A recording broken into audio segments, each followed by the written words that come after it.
Shalom, salam sejahtera buat kita semua. Saat ini saya akan membawakan sebuah materi yang sangat penting, dan materi yang akan saya bawakan yaitu tentang prinsip manajemen.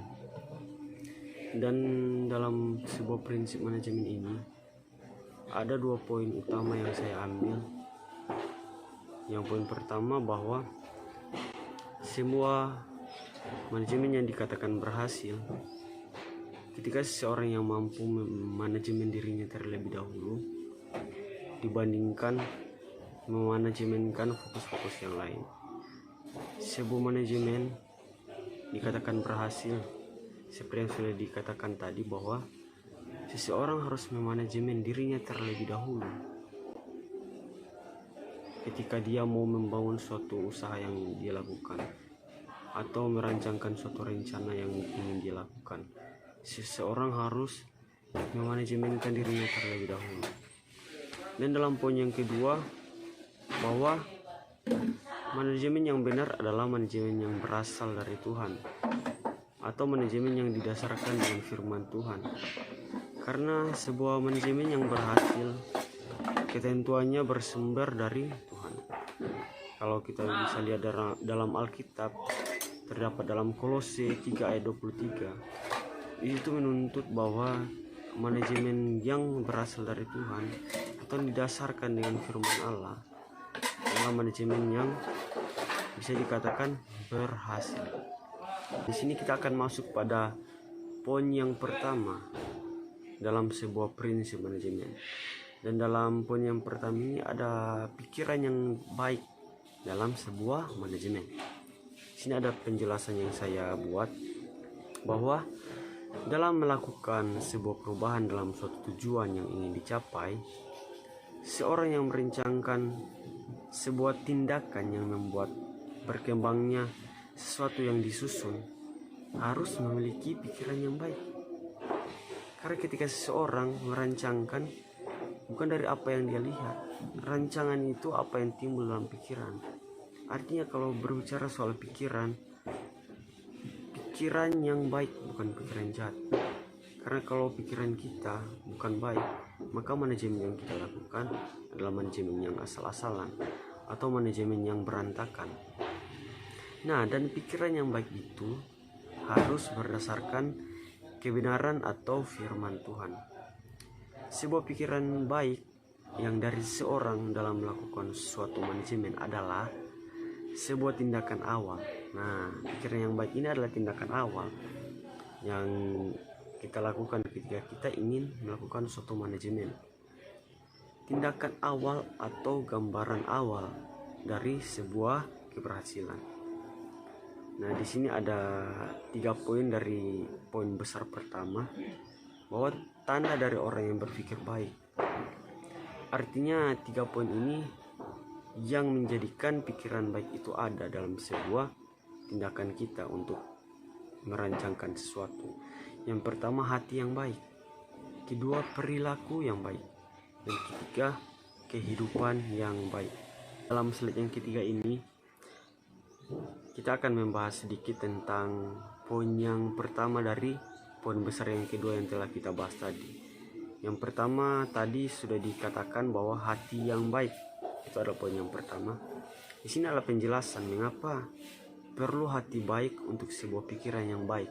Nah, karena hati dapat menimbulkan dampak dari kehidupan. Ketika hati baik, maka baiklah hidup kita.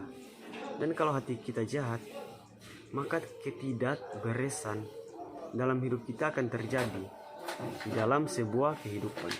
Seperti yang sudah dikatakan dalam Alkitab, bahwa dalam Matius 15 ayat 19, di situ mengatakan bahwa ketika hati kita jahat, maka jahatlah juga hidup kita.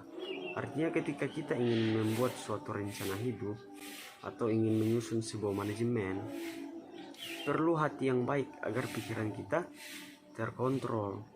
Karena ketika hati tidak terkoneksi dengan pikiran, maka kacaulah sebuah manajemen yang kita susun. Nah, di sini ada slide yang berikut tentang poin besar yang poin kecil yang kedua tadi dari sebuah pikiran yang baik, yaitu ada tentang perilaku yang baik. Sebuah pikiran yang baik dilandasi dengan perilaku yang baik.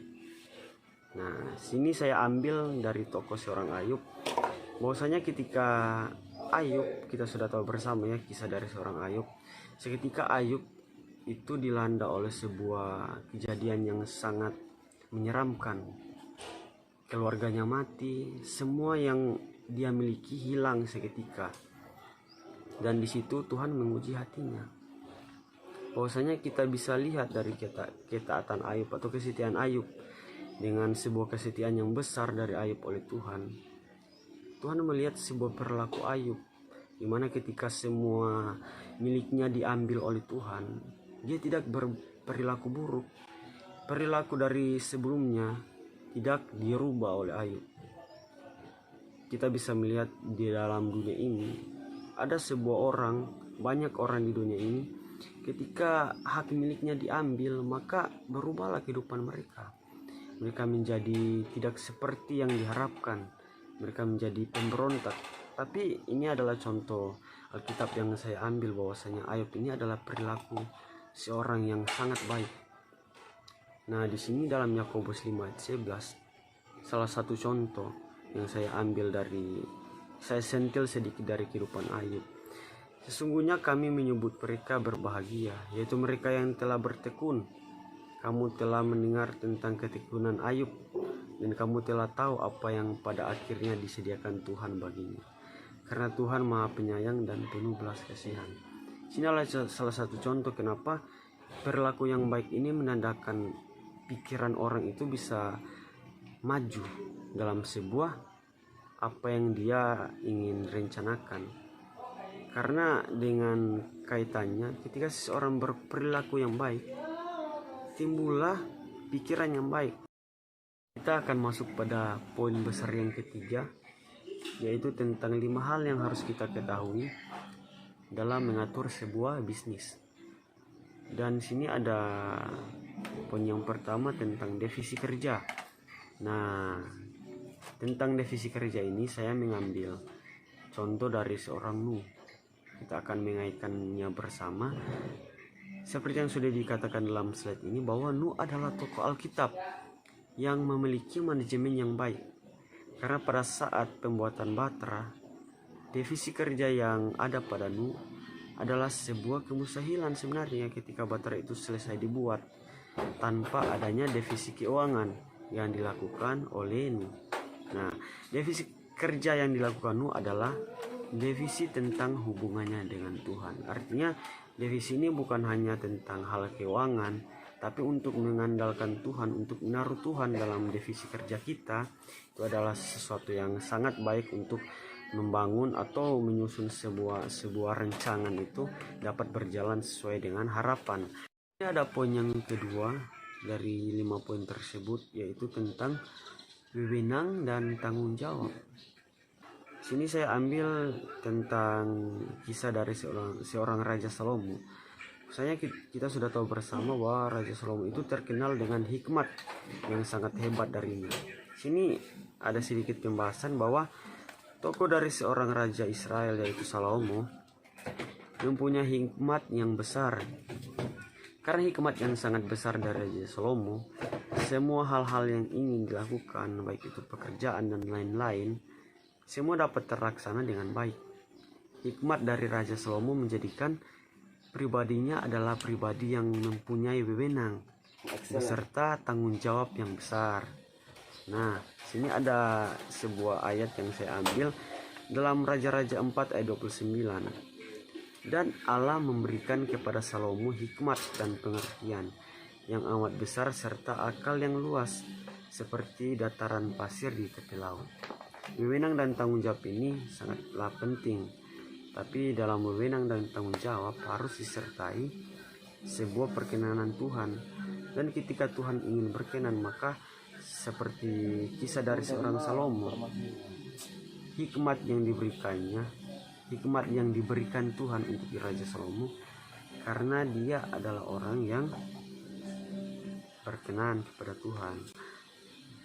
Dalam poin yang ketiga tentang 5 hal tadi, ada di sini tentang kedisiplinan. Berbicara soal disiplin, artinya untuk membuat suatu bisnis, mengatur sebuah bisnis, sebuah kedisiplinan itu sangat penting. Sini ada tokoh dari seorang Raja Daud. Kita tahu bahwa Daud itu adalah seorang yang disiplin dalam sebuah hubungannya dengan Tuhan. Dalam doa, dia sangat penting karena seperti yang sudah dikatakan dalam Alkitab, Daud itu di dalam kehidupannya dia melakukan hubungannya dengan Tuhan, itu membangun hubungannya dengan Tuhan dengan membentuk atau membangun sebuah doa 1 hari 7 kali berdoa. Dan di sini adalah bukti bahwa kenapa saya ambil tokoh dari seorang Raja Daud. Dia adalah orang yang disiplin dalam doa. Artinya ketika kita ingin mengatur sebuah bisnis, perlunya kita disiplin bukan hanya dalam soal bidang-bidang lain, bidang-bidang bisnis, tapi disiplin dalam doa itu yang mengatur kedisiplinan kita ketika kita mau membangun suatu bisnis yang ingin kita lakukan. 2 poin yang 4 dan 5 itu adalah sebuah standar bahwa keberhasilan itu ditentukan oleh kesatuan dari 5 poin ini, atau bisnis yang ingin kita lakukan itu ketika 5 bisnis ini disatukan, itu adalah suatu upaya kita ingin mencapai suatu keberhasilan dalam sebuah bisnis.